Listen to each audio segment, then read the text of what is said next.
Hi friends, मैं जिगर शाह आपका स्वागत करता हूं मेरी यूट्यूब चैनल शेयर बाजार विजन पे।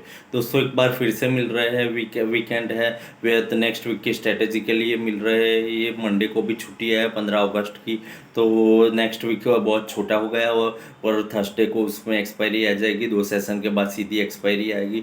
और बाजार भी अहम लेवल के आसपास क्लोज है, तो हमने सोचा कि ये सपोर्टिव लेवल है। बाजार में थर्सडे को कोई बड़ा ट्रिगर आएगा, बाजार तेजी की और भागेगा या मंदी की और भागेगा, ये हमें लगता है। तो थर्सडे बाजार के लिए अहम रहेगा। तब तक बाजार में ऐसी कुछ खास बहुत लंबी मूवमेंट नहीं रहेगी। दो दो सेशन शांत रहेंगे।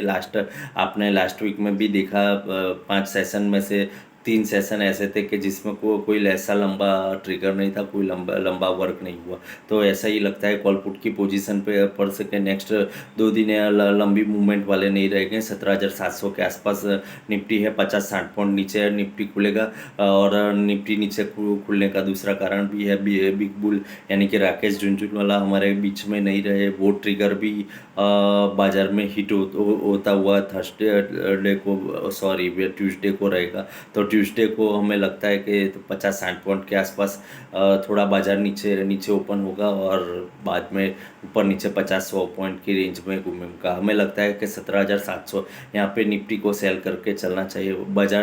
बाजार में जब तक 17,820 के ऊपर निफ्टी बंद नहीं आता है, तब तक बाजार में को नई तेजी है, तेजी का इंडिकेटर नहीं दिए समझना चाहिए। हमें लगता है कि यहाँ पे सैलोन एवरी राइस की स्ट्रेटेजी से चलना चाहिए। 17,820 का क्लोजिंग लेवल मिलता है तो मंदी को काट देना चाहिए। हमें लगता है पहला टारगेट 17,550 आएगा, दूसरा टारगेट 17,400 आएगा और उससे भी नीचे हमें लगता है कि 17,350 आएगा। इस टारगेट के लिए मे बी नेक्स्ट वीक की वेट करनी पड़ेगी हमें। पहले शुरुआत में ही बता दिए कि 2 दिन बहुत लंबे ट्रिगर नहीं होंगे, 50-60 पॉइंट में निफ्टी घूमेगा। पर थर्सडे को जो ट्रिगर मिलेगा वो रिएक्ट फ्राइडे को करेगा। जो हमें लगता है कि बाजार में मंदी होनी चाहिए, बट 17,850 के ऊपर मार्केट कंटिन्यूअस क्लोज आ गया तो एक बार फिर से तेजी का माहौल हो सकता है। तो 17,850 क्लोजिंग लेवल से मंदी के लिए हम एसएल दे रहे हैं। 17,850 के ऊपर मार्केट क्लोज आता है तो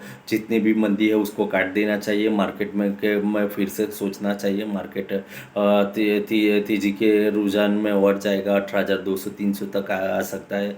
बट हमें लगता है ऐसा ऊपर क्लोज आता है तो ही है, बाकी हमें नहीं लगता है कि लंबी तेजी होगी। यहाँ से मंदी की जो करना चाहते हैं उनके लिए बेस्ट टाइम है। 17,850 का क्लोज लेवल का एसएल पकड़ के सेल करना चाहिए। जितना भी आपको ऊपर सेल करने के लिए चांस मिले उतना सेल करना चाहिए। और बाय स्ट्रेटेजी के लिए हम 17,580 से 600 के बीच में बता रहे हैं। 17,580 600 के बीच का लेवल आए तो ही बाय करना चाहिए। करंट लेवल से बाय करके लंबा कोई प्रॉफिट कमाने की जगह नहीं है। 17,850 अहम लेवल है, वहाँ से उसको क्रॉस भी करना होगा तो 2-3 बार उसके आसपास आके वापस आएगा बाजार। तो हमें लगता है कि बाजार में आपको मंदी करके ही चलना चाहिए। नेक्स्ट वीक मंदी में ही रहेगा।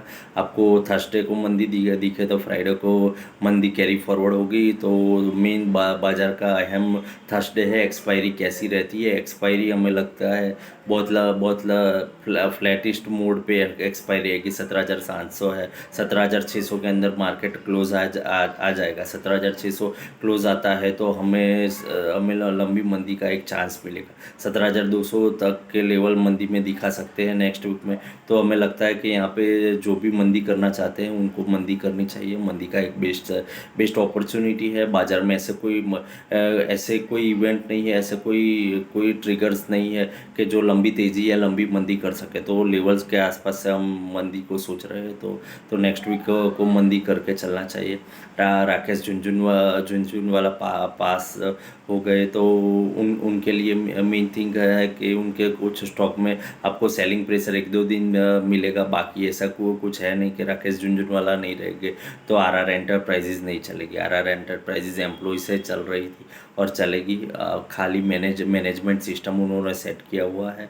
तो हमें नहीं लगता है कि राकेश झुनझुनवाला के ना रहने से बाजार में बहुत बड़ा इफेक्ट आएगा। 50-60 पॉइंट नीचे खुलती है तो एक बाई का चांस है। 17,850 से 800 या 850 के मंदी का चांस है। तो इन इन बिटवीन 50-100 पॉइंट के लिए आपको काम करना है। बाकी बाजार फ्लैटिश मोड है।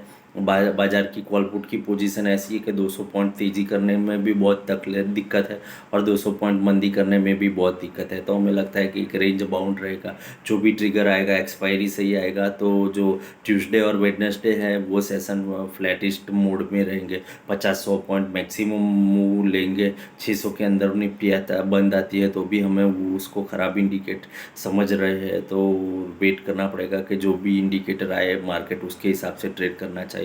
तो सो फ्रेंड्स, इंडिकेटर के वेट कीजिए, या हमने जो भी लेवल्स दिए हैं तेज़ी के लिए तो हमने बहुत नीचे लेवल्स दिए हुए हैं और तेज़ी का तो कोई चांस दिखता नहीं है। मंदी के लिए भी हमने 700 से 800 के बीच में है, 850 के क्लोजिंग लेवल से मंदी को काट देना चाहिए, सलाह दी हुई है। उसके आधार पे आप ट्रेड करो। मार्केट में ठीक ठाक पैसा बढ़ेगा। नेक्स्ट वीक में ऐसी बहुत बड़ी मूव नहीं है कि जो आप बहुत लंबा लंबा प्रॉफिट या लॉस मार्जिन रख सको। तो जो भी ट्रेड करना चाहते हैं, जो जिनको कंपलसरी ट्रेड करना है, छोटे एसएल से ट्रेड करो। बाकी जो रेगुलर ट्रेडर नहीं है उनको हम एडवाइस देते हैं एक वीक का ट्रेड ही नहीं करना चाहिए। नेक्स्ट वीक में सोचेंगे बाजार में क्या करना है। बाजार में एक नेक्स्ट वीक में ट्रिगर मिल जाएगा, बाजार आगे तेज़ी करेगा या मंदी करेगा, तभी हम फिर से एडवाइस करेंगे क्या करना है। दोस्तों फिर से मिलते हैं नेक्स्ट वीक की स्ट्रेटेजी के लिए नेक्स्ट वीक में।